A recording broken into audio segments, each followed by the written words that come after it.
The glass hit me before the words did. A sharp crack against my chest, the rim slamming into bone, the cold water exploding across my shirt, running down my ribs in icy rivulets that stole the breath from my lungs. My mother's hand was still outstretched, fingers curled as if she wished she'd thrown it harder. "Don't pretend you matter," she said, her voice steady, almost bored like she was commenting on the weather. The sting spread from my sternum to my spine, and I gripped the edge of the table to stop myself from flinching. Ryan, my younger brother, laughed an ugly, breathless sound, while Mark, my mother's husband, didn't even glance at me. He reached for the breadbasket, tore off a chunk, and chewed like the scene unfolding in front of him was nothing more than background noise. I could feel the damp fabric plastered against my skin, the weight of every time they had shoved, yanked, or struck me over the past 3 months since I'd moved back into this house. Every slammed door against my shoulder, every bruise I'd hidden under long sleeves, every night I'd lain awake in the laundry room listening to the dryer rattle the walls while the ache in my arm or ribs kept me from sleeping. My mother's eyes dared me to react now, to give her another excuse. I didn't. Instead, I reached for the only dry glass in front of me and tapped the rim with my fork. The sound was sharp, cutting through Ryan's snickering. "This won't take long," I said, my voice low but carrying.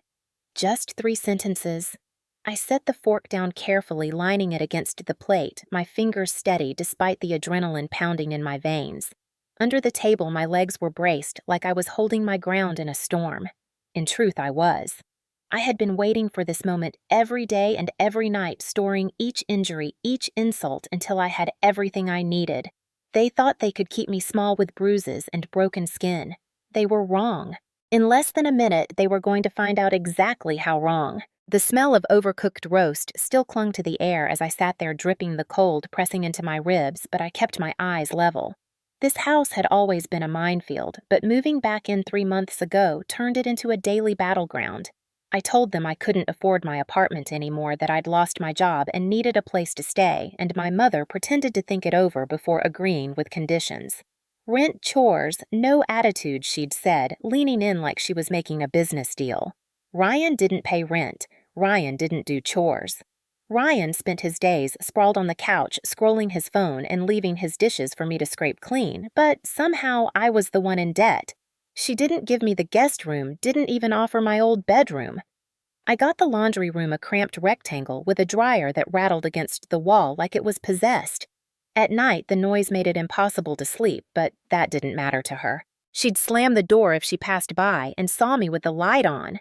The bruises started small, accidental looking. A hip shoved against the counter when I was in her way. A door closing too quickly on my forearm. Ryan slapping the back of my head when I walked past. Mark jabbing his elbow into my side if I didn't move fast enough to clear the plates. None of them subtle enough to be invisible to me, but all of them small enough that they could shrug and say I was overreacting. I stayed quiet. I smiled when she tossed me a rag to scrub the floor. I muttered thanks when she told me she'd let me borrow her car to get groceries. I let them believe I was too beaten down to fight back. But every shove, every blow, every time the edge of a plate dug into my skin when Ryan passed it too hard, I took note. I had a reason for being here, and it wasn't because I had nowhere else to go. I'd learned how they stored things. Mementos, paperwork, electronics. I'd seen my mother's habit of keeping old devices tucked behind stacks of linens in the upstairs closet. I'd caught glimpses of folders she didn't want anyone touching.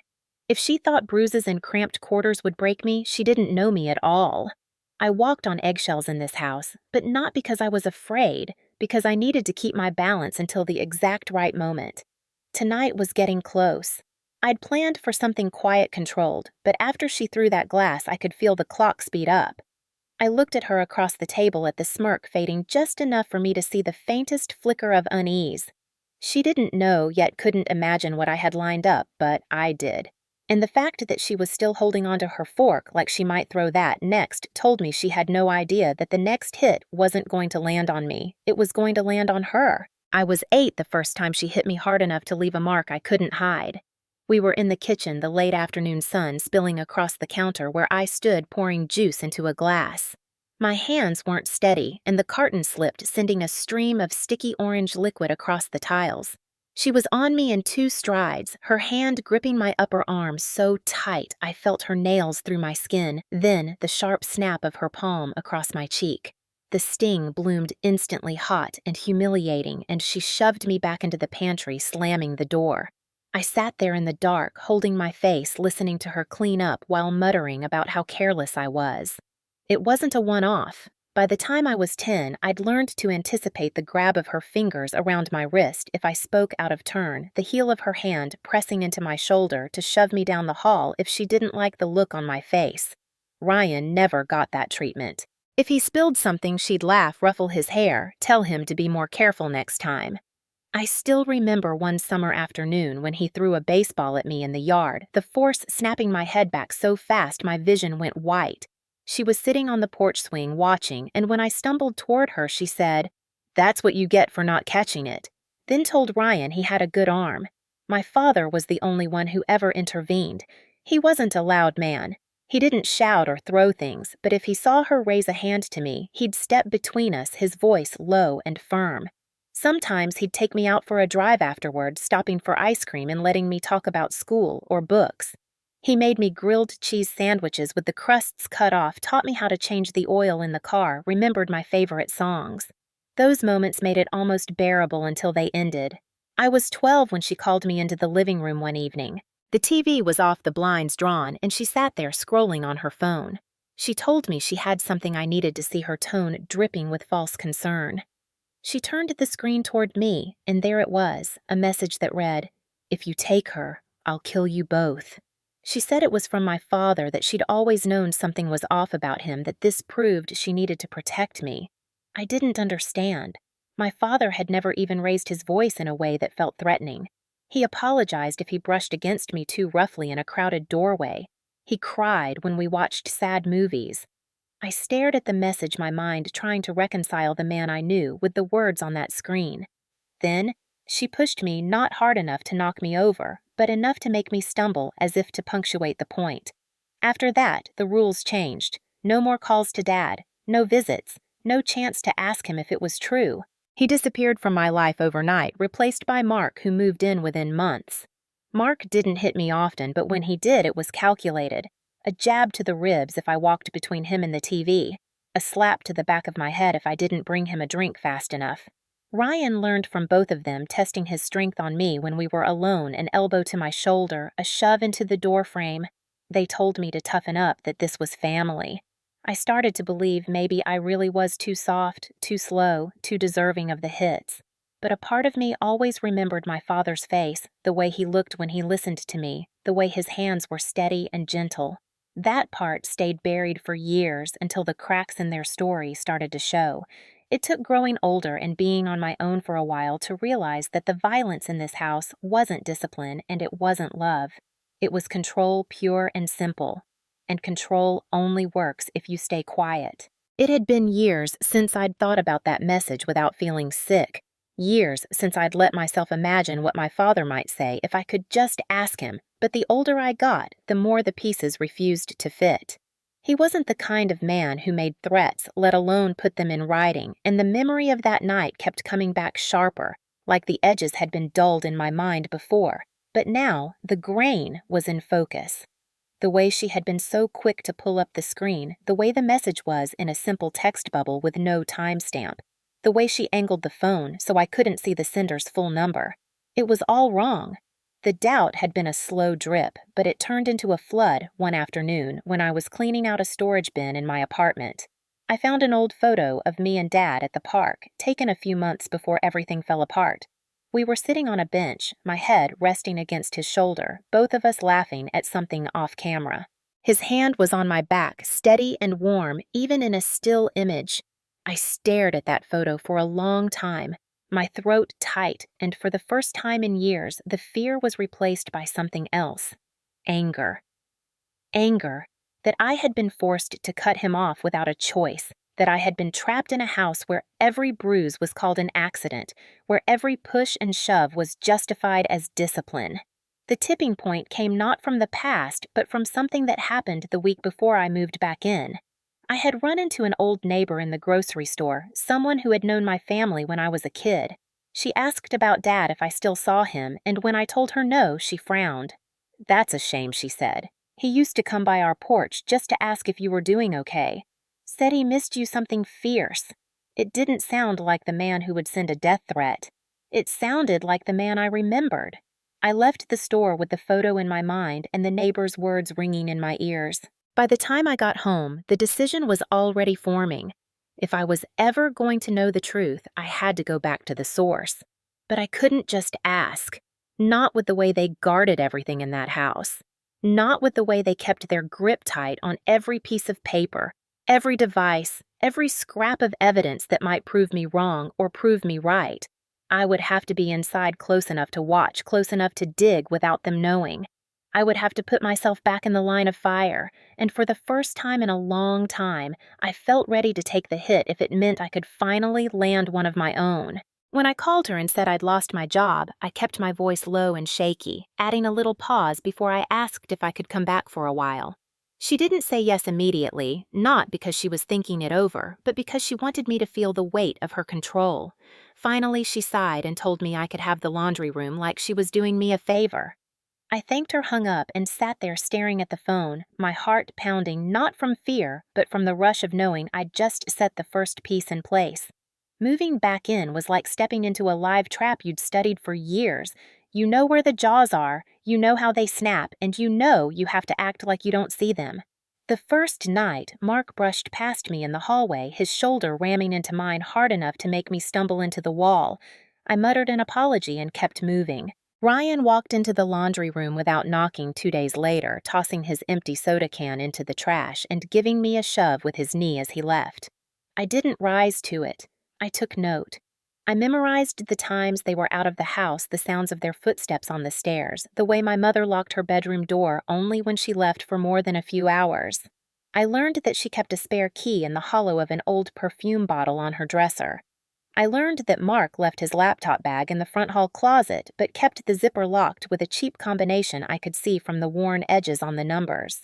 Every insult, every shove, every slammed plate was another reminder of why I was there. I made myself useful just enough to avoid suspicion, scrubbing dishes, vacuuming the stairs, folding laundry that wasn't mine. When Mark asked why I was wearing long sleeves in July, I smiled and said I was cold.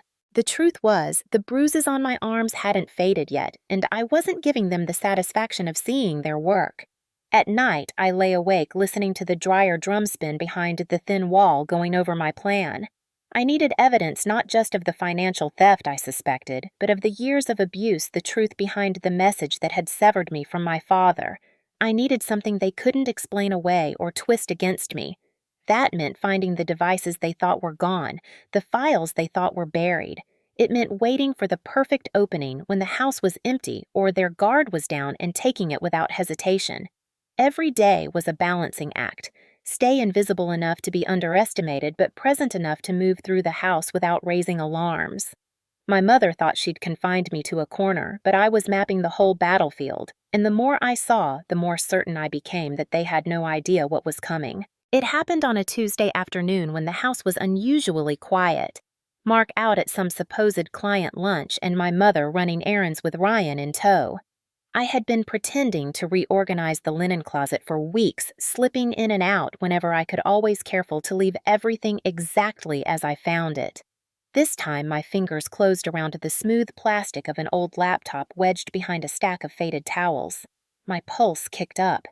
The weight of it in my hands felt like more than metal and circuits. It felt like the door to the truth I'd been circling for months. I carried it to the laundry room and shut the door, sitting on the floor with my back against the dryer. The screen flickered to life, but a password prompt stopped me cold. I tried the obvious birthdays, pet names, the street we grew up on. Nothing. Then I remembered the way she'd always use patterns on the keypad of her phone. Never anything random. I typed in the year she married Mark, followed by the year Ryan was born. The screen unlocked with a soft chime that felt louder than a gunshot. The desktop was cluttered with folders, Legal One Taxes, 2010 Photos, Backup. But it was the one labeled Do Not Open that pulled me in. Inside were Word documents, each one a breadcrumb leading back to the night she'd shown me that message. One file was a draft of the exact wording dated 5 days before she claimed it was sent. There were comments in the margins, little notes like, "too dramatic," or "make it sound angrier."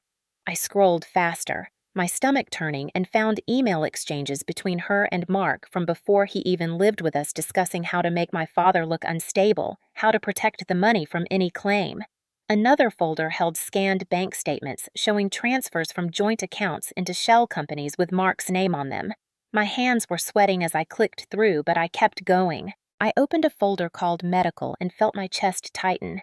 There were scans of my own records, the kind I'd never seen documenting injuries over the years, with bland phrases like contusion to upper arm or mild concussion, all labeled as accidents.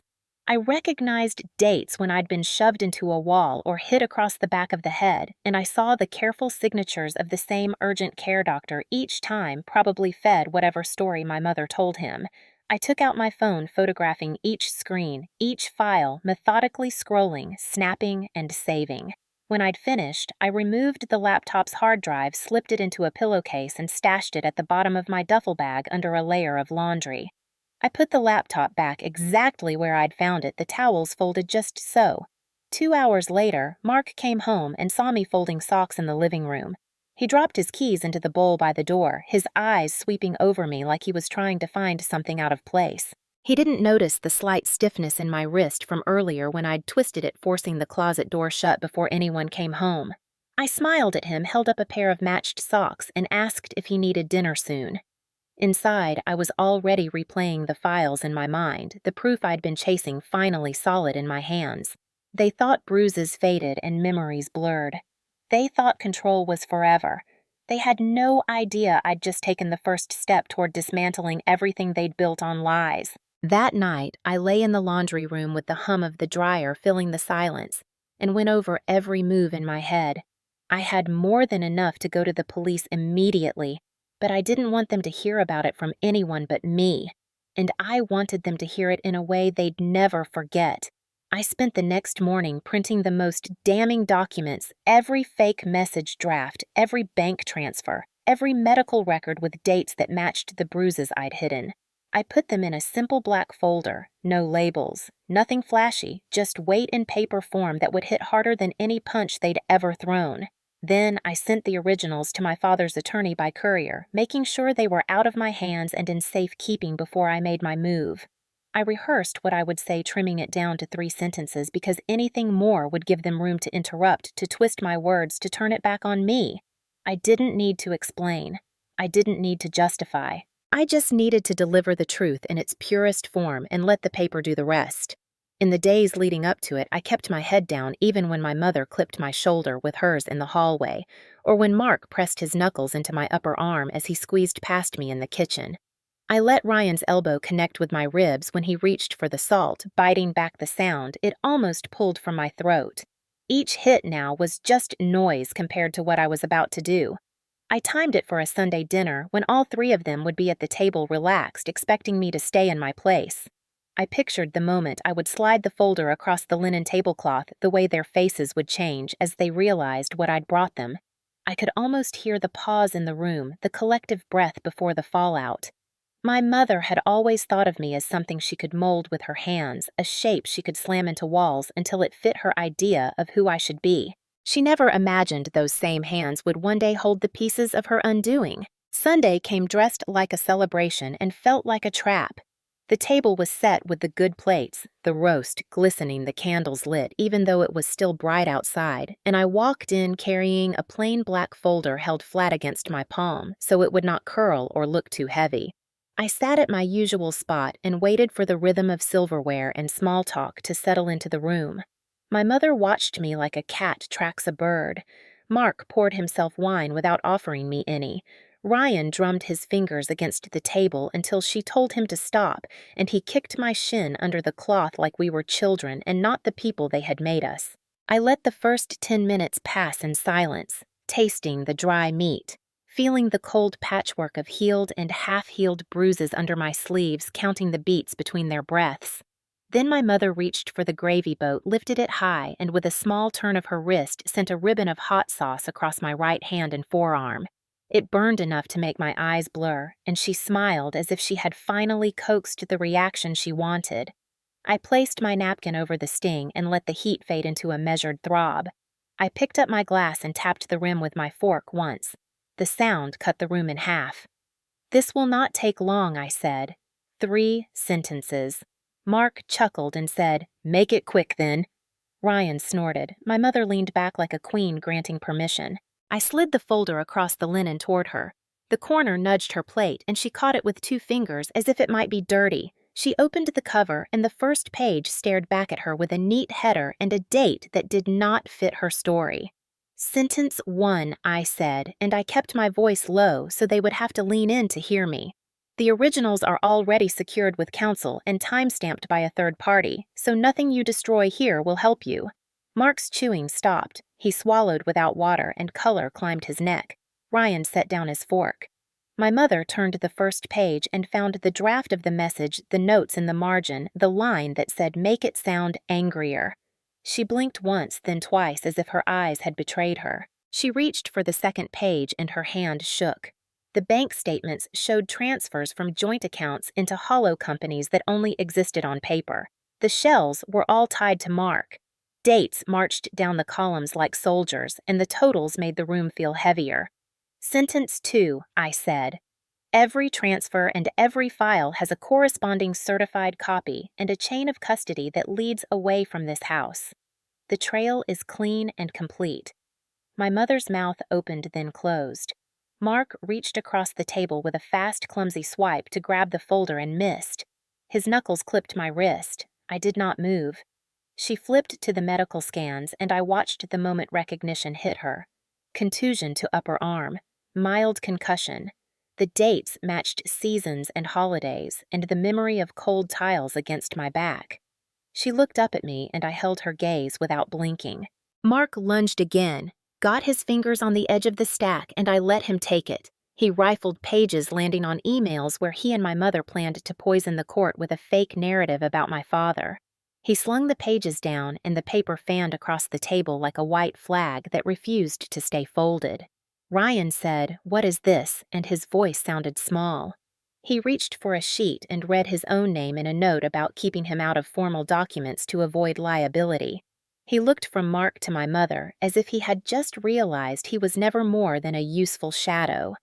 My mother steadied herself with a breath and said, "You think anyone will believe this?" She tried to smile, and her lip twitched. "Sentence 3, I said. A judge will, a prosecutor will, and by tomorrow your friends will, because the first filings are already in motion, and the clerk's stamp is not something you can charm." The candle closest to her guttered in a draft as if the house exhaled. She slapped the folder shut and reached for the gravy boat again, the old reflex tightening her fingers, and that was the only moment I let myself move first. I slid my chair back without a scrape, stood, and took the boat from her hand before she could lift it. I set it down with care so there would be no excuse about spilled sauce or ruined cloth. Then I placed my napkin on my plate and stepped away from the table.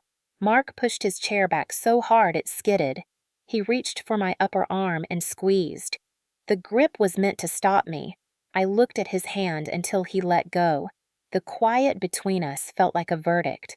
My mother said, "You will regret this," and there was a quiver under the steel. Ryan half stood, then folded back into his chair as if his legs had forgotten their job. I told them I would not be staying the night. I told them the courier should be arriving with a notice before dessert. I told them they might want to find their identification cards and any keys they were not supposed to have, because people tend to ask for those when the truth finally arrives. Then I turned and walked out of the dining room past the photos on the hallway wall that told a version of our lives where I barely existed, past the front door that had hit my shoulder more than once into air that felt cooler than it had any right to be. Behind me, I heard a chair tip a choked whisper, the stuttered breath of someone learning they are not untouchable. I did not look back. I did not need to. I had said my 3 sentences and the rest would be written for them. The call from my father's attorney came the next morning, his voice calm but carrying that current of quiet satisfaction that only comes when the facts are so solid they can't be bent. He confirmed the filings had been submitted to both the civil and criminal courts, complete with copies of every document, every photo, and a detailed affidavit of how they'd been obtained and preserved. I'd half expected a knock on my door before noon, and I wasn't wrong, only it wasn't for me. From the front window of my short-term rental, I watched a black sedan pull up to my mother's driveway, two uniformed officers stepping out, while a third stayed near the car. They knocked, waited, and when the door opened, I saw Mark's frame fill the gap, his shoulders squared, but his chin high like he still believed he could talk his way out of anything. The conversation was brief. The papers were handed over. Then one officer stepped inside and returned with my mother, her face pale and tight, a thin folder clutched in her hand like she could still control the story. Mark followed with his phone out, already trying to call someone who wouldn't pick up once they saw the caller ID and the time. The order was clear, immediate compliance with a temporary restraining order that included no contact with me and no access to the residence without a police escort until the initial hearing. I could almost hear the click in her head as she realized how small her circle had just become. By the following week, the civil proceedings were in full motion, my father's name restored in the filings as the wronged party in both the custody and financial disputes, and the criminal charges had been logged. Fraud, obstruction, fabrication of evidence, and multiple counts of assault. The latter were strengthened by the medical records and photographs I'd submitted, the consistency of dates and injuries, and the fact that some of the worst ones had coincided with school breaks or holidays, making it easy to establish I'd been under their roof. The day they had to appear in court for the first time, I sat in the back row, my father beside me, his hand steady on the bench between us.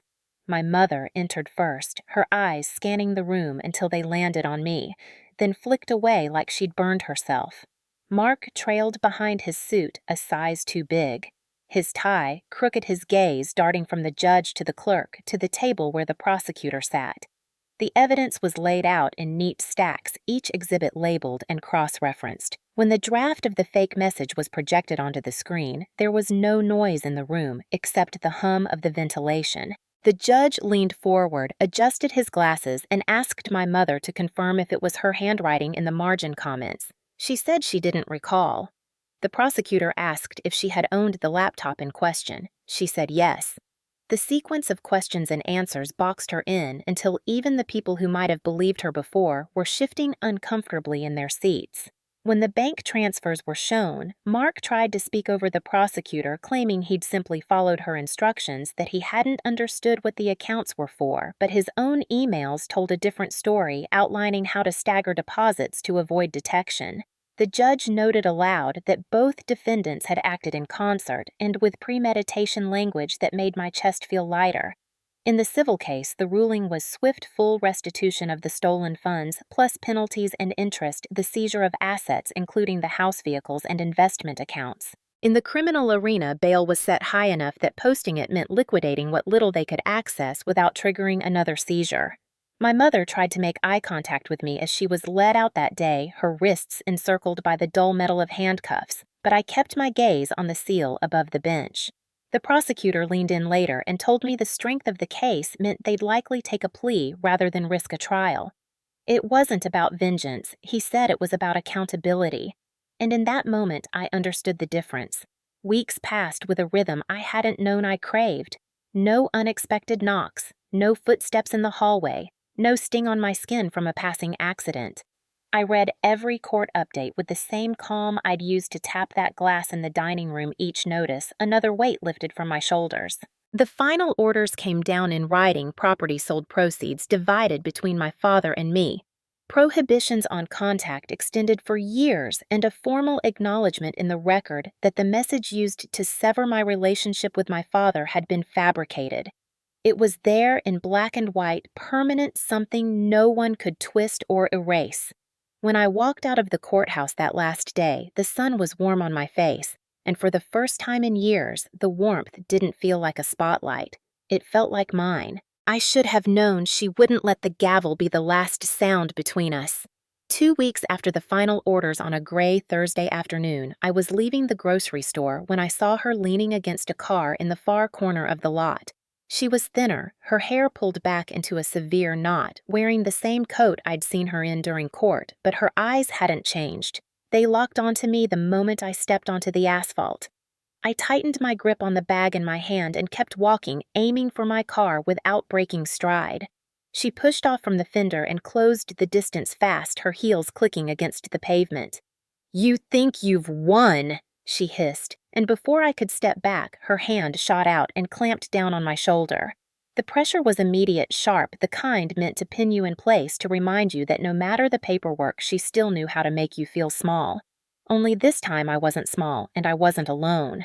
My phone was already in my other hand, camera rolling before her fingers even dug in.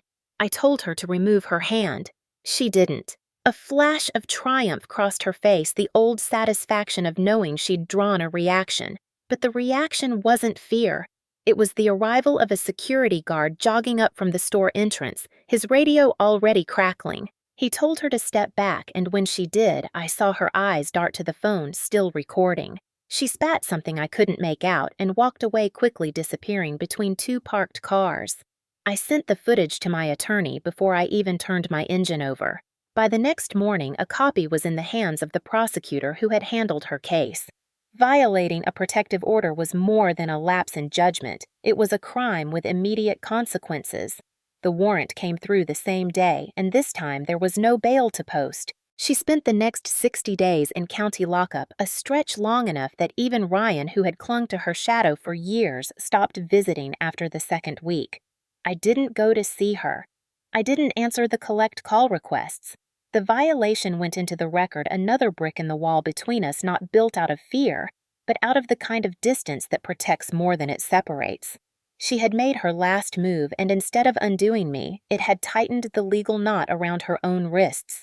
The first morning in my new apartment felt like waking up in a world where the air was different, softer somehow, the kind that didn't press down on your chest before you even opened your eyes.